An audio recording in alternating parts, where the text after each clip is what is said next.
Ben Brereton Diaz, how is he after the other night and the precaution that you took in taking him off?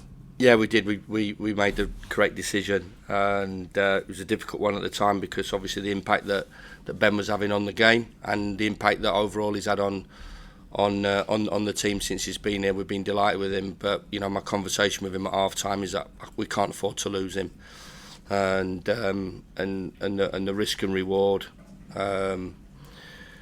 scenario that we were in.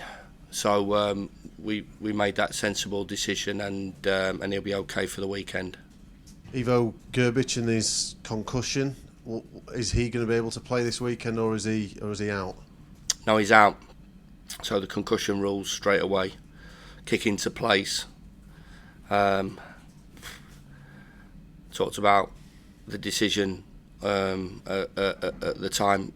We lose our goalkeeper for the remaining part of the game, and we lose him for another 7 to 12 days potentially. So that's disappointing as well. So, but most of the biggest thing is obviously that those decisions are in place, and the correct decision by the doctor was to bring him off, and it was cemented in terms of his reaction sort of overnight and the next day. So that was a disappointing one, and disappointing, regardless of the player made. It was a deliberate or a non-deliberate action. We're the ones that have to suffer again. Have you talked to anyone about that? Because I know we've spoken about the referees in the last couple of games. Have you made any representation to PGMOL or anyone about your frustrations that you've aired? No, I haven't. We've obviously had a sort of busy 2 or 3 days, so yeah, it's down my list, and I'm not confident that I'll get anything back that will change my opinion on how things are. We've talked about it, and I look back, and I'm not just looking back over sort of the last sort of 10 games. I'm looking back from a longer period, before I was here as well. So I think it's just the annoying, in-game decisions that the soft fouls just go against us. I think, as I said, it's an easy one. I said before, maybe the thought process and the outlook is that they won't be long in this division. So I might be refereeing the other team next year and don't upset too many people. But I won't be saying it if I didn't think it was right. And I've got to say as well, you look from my staff's point of view. I've got Keith Andrews there, who's an international player, played a lot of games at the ice level. Jack Lester played a lot of games. Alan Neil played a lot of games. Matt Duke played a lot of games, myself. So from a playing point of view and from a coaching and management point of view, it's quite a lot of experience. And we all feel the same right the way through. And I think majority of Sheffield United supporters will feel the same as well. So I'm not just speaking on behalf of myself. I'm speaking on behalf of my players, and most importantly, I'm speaking on behalf of the football club. That come on, we need to make sure that this is right and sorted, and it's refereed in the right way. And people look back and go, oh, maybe what about that penalty that you should have been given against West Ham? But what about the other things that have gone the other way? And there's more things that have not gone our way than have gone our way, and as well the general refereeing, as I said about. And I was told about this coming into the division that get ready. All the slight decisions, all the easy decisions, they'll go against you, and it has had that feel, and that's a disappointing thing from my point of view. With Ivo missing for this weekend and potentially a bit more, does that mean Wes Foderingham now won't be going, and you're not entertaining any? Well, we haven't had any inquiries about Wes, and there was no immediate plans to move Wes on. He asked it from his point of view, which he's entitled to do that, and I understand that. And it was a it's a difficult decision for me, and put him in a difficult position as well. But this is football, it's professional football, and I've got to say he's reacted brilliantly to everything. He's trained very, very well. He's been super professional, which I expected him to be, and he has done. And if he plays on Saturday evening. There's no problem. There's no issue about that, and as far as I'm concerned, he gets on with it and gets on with playing his part, and hopefully is another positive performance.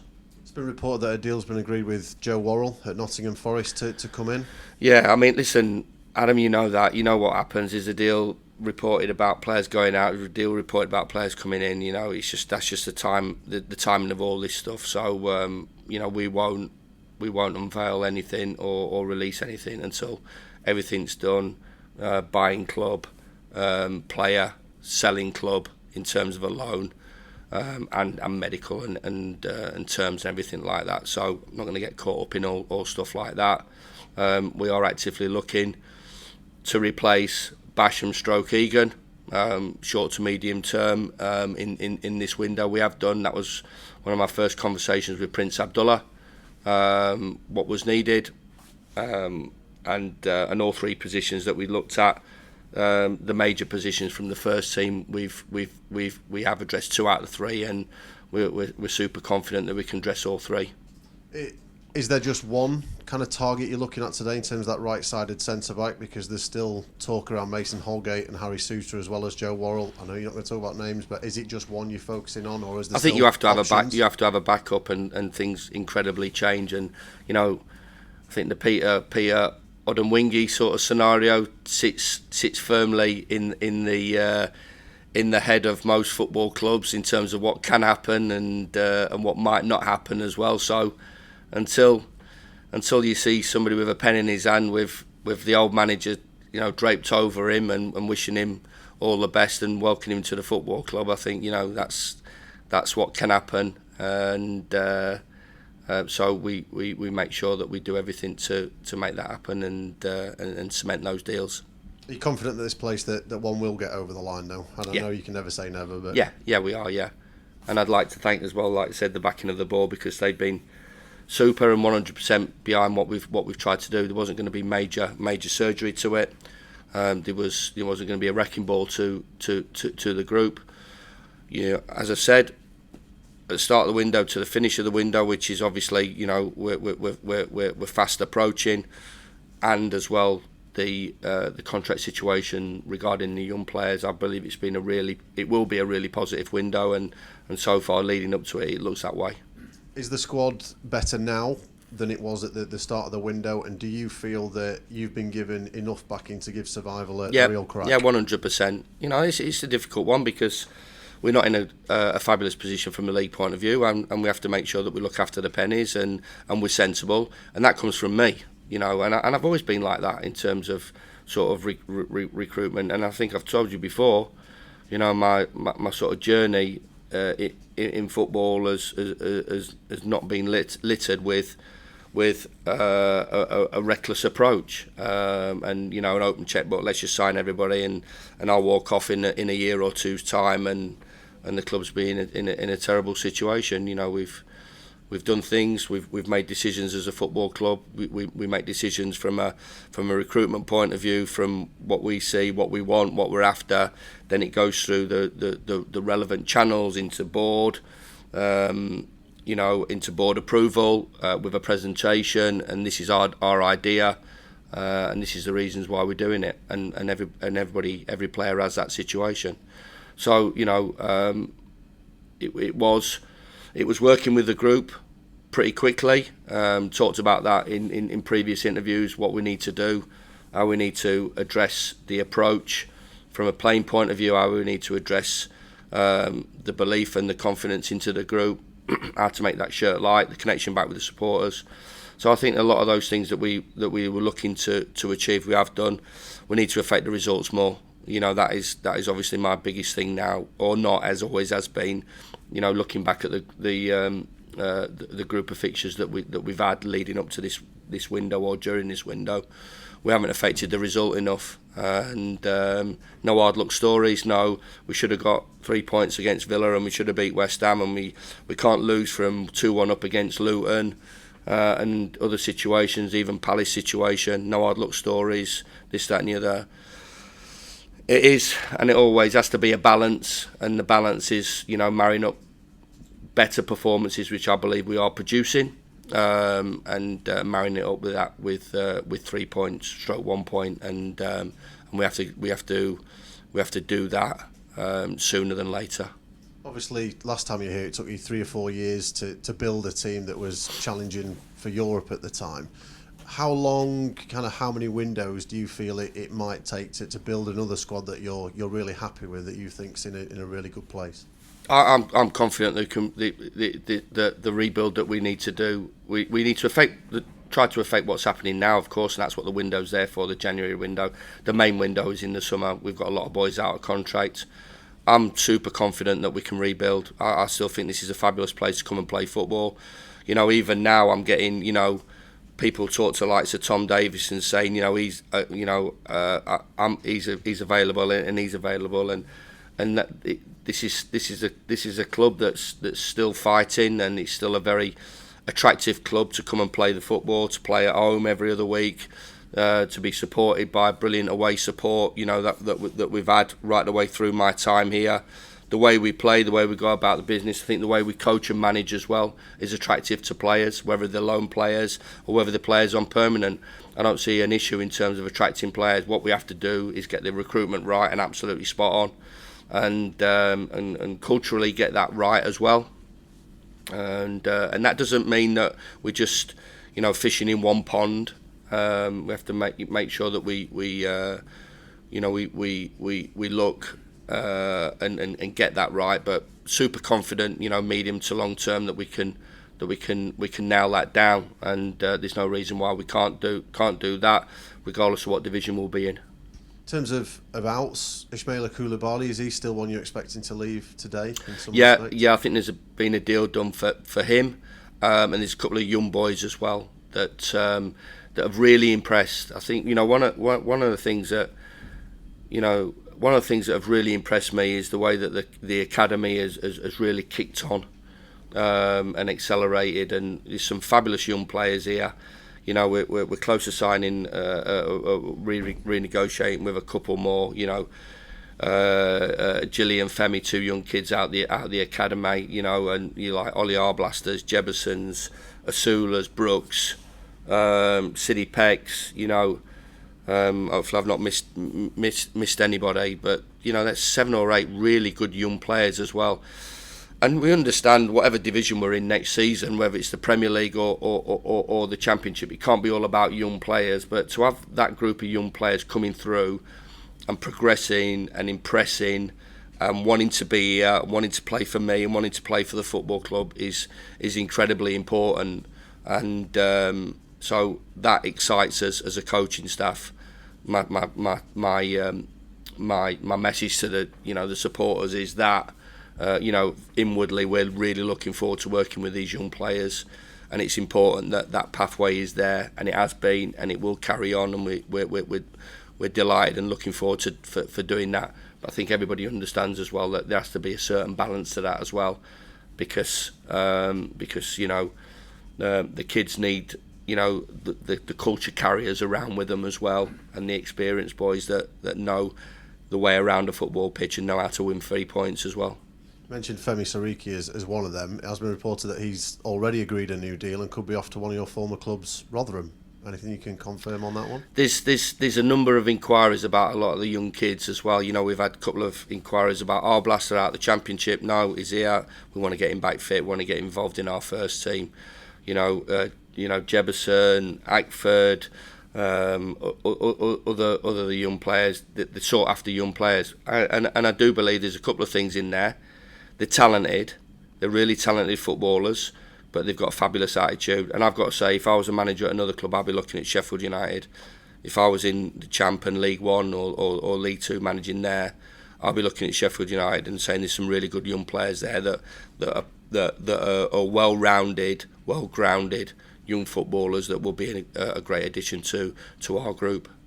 In terms of recent form, clearly your goal scoring has improved, scored couple of goals on a number of occasions. Has that been at the expense of matters at the other end? Yeah, it's something that I've looked at. We can talk about Elise's finishes, we can talk about Eze's finish and their play, but we have to look at ourselves as well. Can we get a little bit tighter? Is our organisation right? I think we've been pretty unlucky as well on some of the goals. You're looking back, and obviously we're doing unit meetings from a defensive point of view, and you look back at the West Ham goal, it's a shot, it deflects, ricochets over, the 2 own goals against Luton, the penalty against West Ham, but we have to look and say, we have to be brighter and cuter as well. what can we do to stop those goals going in. But we understand when we're in the Premier League that we're going to be up against it. But it's not one-way traffic. We're not 10, 15, 20% possession. We're having the bulk of the ball. We're allowing ourselves to play. The structure of the team's good. We are creating chances. The spirit of the team is excellent. We're a crossbar width of getting a result, and I do believe we a deserved result. Our second half was really positive. We changed a couple of things round a little bit, but whatever shape we play, whatever system we play, we want to go and create chances. But certainly, we can be really disappointed with the goals that we've conceded, because there's some poor goals in there, and we are the architect of our downfall on those goals, and we have to tighten up. We have to tighten up individually, and we have to tighten up in terms of the organisation collectively on sort of those goals to get that balance right as well. We're starting to look at Villa this weekend. Wanted to ask about Cameron Archer. Clearly scored some goals, had a good impact this year. He's found himself on the bench though for the last 3 league games. Is he unlucky with the options you've got? Do you want to see anything more from him? What No, they all have got to produce. There's been opportunities for Cam as well. Opportunity at Gillingham. So there's always good opportunities for these players. I'm not a subscriber of he can feel sorry for himself. You can't, whether you sub or whether you start, whether you get 10 minutes, you get half an hour, you get 70 minutes. There's a massive opportunity for you. We felt that it was right for Asula to play against Brighton, their high line. We felt it was right for Will to play against Gillingham. So, he comes off, Will comes off against West Ham, and Ollie goes on. So, because Will wasn't great in the first half against West Ham and wasn't linking it as well as he should have done. So, there's always, it's quite difficult because you want to let him go and have a run, but you still, you've got to show that consistency to deserve that run. So Cam's in the mix for the game. He was better second half at Villa Park. I think it was quite difficult for young players to go back as well to their parent club or the club that they've grew up with and produce a performance, especially when it was quite a defensive performance, which it had to be. I think they'd won 15 out of 15 at the time, 14 or 15 out of 15, and we were a minute away or a minute and a half away of smashing that, and we obviously got a result, but we were disappointed not to see it out. And Cam scored, so he's in the mix. We have to get the selection right as well as the formation. Does that result still sting a bit from Villa Park with the fact you came so close to getting a result? Yeah, I think so. I think worse performances have got better results than that, and of course we want. I and coaches and players want to win. Keep saying to you, we've been brought up that we don't get to this position and situation, but we have to get the balance right. So performance stroke result. If you're telling me at 5 o'clock on a Saturday afternoon you've won a game and not played particularly well, would you take that? Yeah, but I think that runs out. I think you can nick a result here or you can nick a result there. So part of me always looks at it and going, if you're playing well, it'll come to you. I believe we are playing well, and I believe it'll come to us. But it has to happen sooner than later. We understand that, and that's the pressure we have to play under, and the pressure we should thrive upon, and look to enjoy as well. And why shouldn't we look to enjoy the game on Saturday night? It's going to be a fabulous game. We've had some cracking games against Villa in the past, home and away. Full house, Bramall Lane under the lights at R5. And it's something that we're really looking forward to and looking to step into as well. It was a very defensive performance, as you mentioned, away. Different approach this weekend, seems it's at home under the lights, so you're going to have to kind of mix it up a little bit.